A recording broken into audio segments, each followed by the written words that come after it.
Hello students, इस channel में आपका स्वागत है। आज मैं 11th फिजिक्स का एक टॉपिक डील करने वाला हूं, circular motion of car on A road.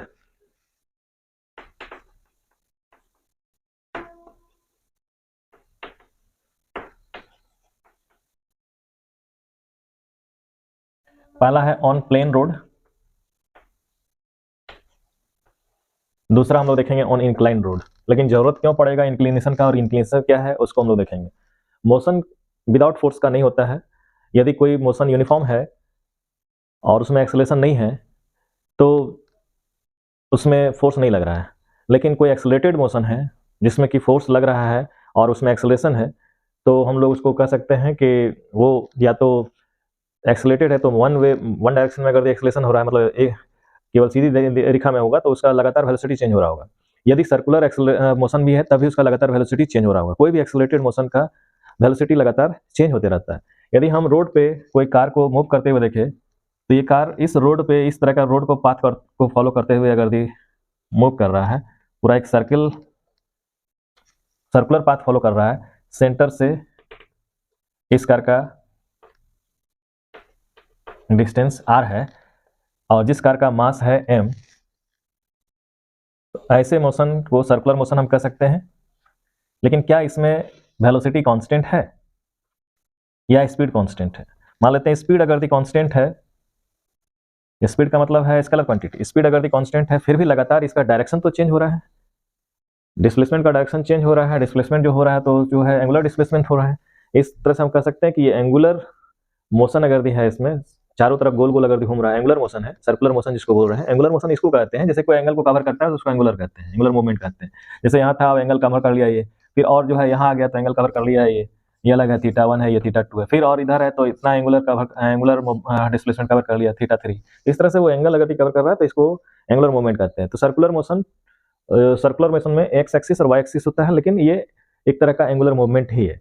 कोई भी कार अगर मूव कर रहा है इसके चारों तरफ कोई सर्कल के पास सर्कुलर पाथ फॉलो करते हुए में रेडियस के अलोंग, इस रेडियस को बनाए हुए सेंटर से दूरी लगातार जो है r बनाए हुए, तो इस पर कोई फोर्स तो जरूर लग रहा होगा जो कि इसको मूव करवा रहा है। लेकिन कौन सा फोर्स है जो कि इस बॉडी पे मूव लग रहा है? That is free body. यदि हम इसका फ्री बॉडी डायग्राम बनाएंगे तो कोई भी कार का अपना मास नीचे क्यों लग रहा है, mg, और जिस सरफेस पे ये मूव है वह रोड, इस पर नॉर्मल फोर्स लगा रहा है अप साइड की ओर। और ये इधर अगर भी मूव कर रहा है, सेंटर की तरफ मूव कर रहा है, तो सेंटर के तरफ कोई जरूर फोर्स लग रहा होगा जिस कारण से ये मूव कर रहा है। तो अगर भी यहाँ पे सरफेस का कोफिशिएंट ऑफ फ्रिक्शन देखते हैं म्यू, तो इसका मतलब कोई फ्रिक्शन फोर्स इधर काम कर रहा है जो कि स्टैटिक फ्रिक्शन है, वही उसको मूव करवा रहा है। अब ये स्टैटिक फ्रिक्शन अगर भी लगाते हैं, फ्रिक्शन फोर्स स्टैटिक फ्रिक्शन है, तो उसका वैल्यू क्या होगा? तो सेंट्रीपिटल फोर्स में मास कितना है? m है, और एक्सेलरेशन ऑफ बॉडी जो है v²/r है। इसका मतलब इसमें स्टैटिक फ्रिक्शन जो लग रहा है, जो सेंटर की तरफ लग रहा है, वही इसका फोर्स का काउच बन रहा है, जिस फोर्स बन रहा है और जिस कारण से ये गोल गोल घूम रहा है, और दैट इज mv²/r। यदि सर्कुलर मोशन कवर कर रहा है, सर्कुलर मूवमेंट कर रहा है, तो mv²/r v है, उसका वेलोसिटी r है, डिस्टेंस फ्रॉम सेंटर, ये जो आर्क बना रहा है या पाथ फॉलो कर रहा है सर्कुलर पाथ, उसका रेडियस, और m है मास ऑफ द बॉडी। लेकिन स्टैटिक फ्रिक्शन का वैल्यू हम लोग लास्ट क्लास में देखे हैं कि कोई भी स्टैटिक फ्रिक्शन लेस देन और equal to mu s into n होता है। म्यू एस यानी कि static coefficient of static friction और नॉर्मल रिएक्शन, ये या तो इससे कम या तो इसके बराबर होता है। और यदि स्टैटिक फ्रिक्शन का वैल्यू, अगर ये लास्ट क्लास में हम ग्राफ बनाए थे इसका, स्टैटिक फ्रिक्शन वेरिएबल है, वो लगातार जो है फोर्स जो लग रहा है उसके अनुसार से वो एडजस्ट करता है, एडजस्टिंग फ्रिक्शन है। और एक समय के बाद जो है अगर वो स्किड करने लगा, अगर बहुत ज्यादा तेजी में अगर ये कार घूम रहा है, तो इसका मतलब है वो स्किड कर जाएगा, बाहर की तरफ चल जाएगा, तो उस केस में जो फ्रिक्शन आएगा वो काइनेटिक फ्रिक्शन हो जाएगा, स्किटिंग हो जाएगा अगर स्किटिंग। लेकिन स्किट नहीं कर रहा है तो स्टैटिक फ्रिक्शन ही लग रहा है, वो लेस देन और इक्वल टू म्यू एस है। और यहाँ पे फ्रिक्शन फोर्स है mv², यानी कि फोर्स ऑफ फ्रिक्शन इस इक्वेशन के आधार पे mv²/r है, और म्यू एस, और नॉर्मल हो गया mg। नॉर्मल रिएक्शन जो होता है वो mg के बराबर है, n = mg।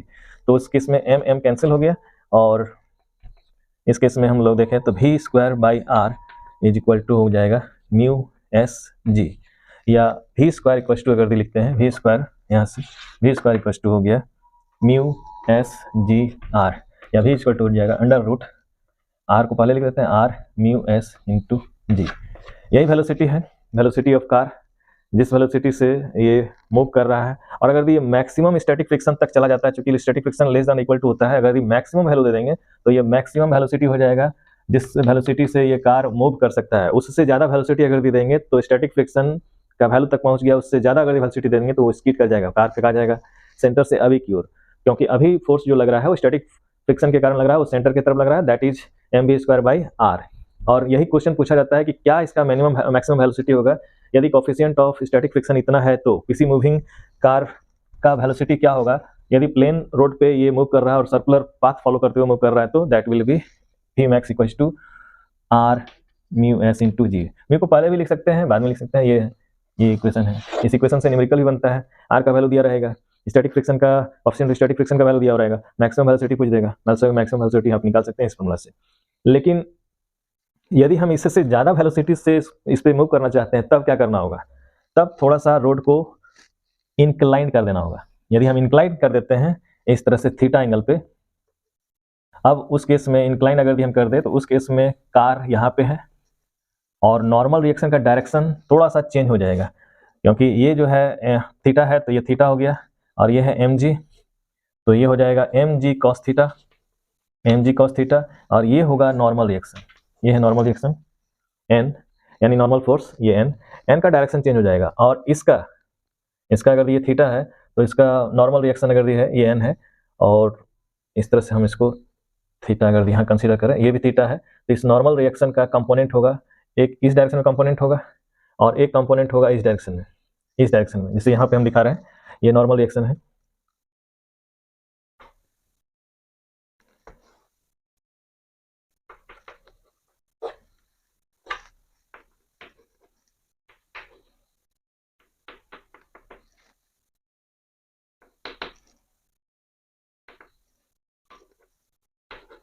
तो इसका ये हो गया n cos थीटा, और ये हो गया जो वो हो गया n sin थीटा। तो सेंटर की तरफ जो फोर्स लग रहा है that is n sin theta, वही है mv²/r के बराबर, और n का वैल्यू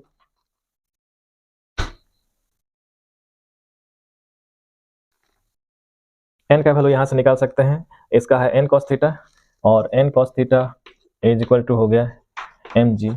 अब दोनों इक्वेशन को हम डिवाइड भी अगर कर दें तो यहाँ पे n कैंसिल हो जाएगा, तो tan थीटा = हो जाएगा, tan थीटा का वैल्यू हो जाएगा यहाँ पे, ये हो जाएगा mv²/r और divide by mg, m cancel हो जाएगा, v²/rg, ये हो जाएगा tan थीटा = हो जाएगा v²/rg। तो थीटा क्या हो जाएगा, थीटा = होगा tan इनवर्स v²/rg।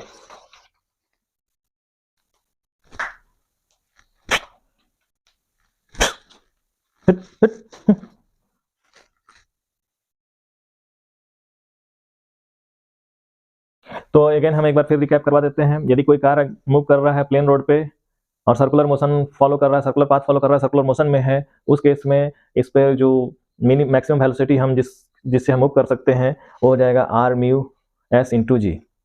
ये r है रेडियस ऑफ आर्क या रेडियस ऑफ जो सर्कुलर पाथ है उसका रेडियस, और μs है स्टैटिक फ्रिक्शन में कोएफिशिएंट ऑफ स्टैटिक फ्रिक्शन, और g है एक्सेलरेशन ड्यू टू ग्रेविटी। लेकिन अगर उससे ज़्यादा स्पीड से हम अगर मूव करेंगे तो हम जो है स्किड कर जाएंगे।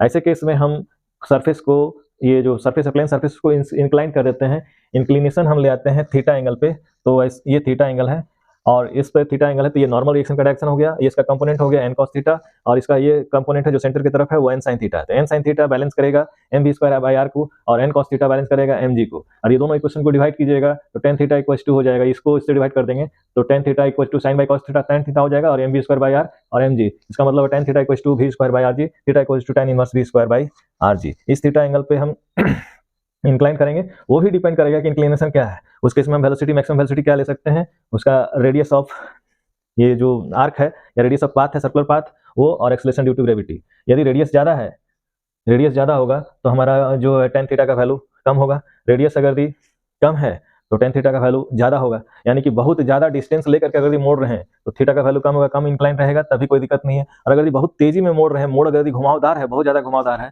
तो उस केस में हमको इंक्लिनेशन को बढ़ाना होगा, नहीं तो हम भी फेंका गए, गाड़ी भी फेंका गई और हम लोग हॉस्पिटल में बैठ जाएंगे। इसलिए हम लोग जब भी कोई रोड पे चलते हैं तो इंक्लाइंड अगर रोड रहता है तो वो इंक्लिनेशन इसलिए किया रहता है ताकि जो है हम स्किड ना करें, बाहर की ओर नहीं फेंका जाए, उसको बैलेंस करने के लिए हम नॉर्मल रिएक्शन को चेंज करते हैं, नॉर्मल रिएक्शन के डायरेक्शन को चेंज कर देते हैं। यहाँ नॉर्मल रिएक्शन का डायरेक्शन इस तरह से है जब प्लेन है तो, और अगर इंक्लाइन हो गया तो नॉर्मल रिएक्शन का डायरेक्शन ये हो जाएगा। और उसका दो कंपोनेंट होगा, एक कंपोनेंट ये वेट को संभालेगा और दूसरा कंपोनेंट ये उसको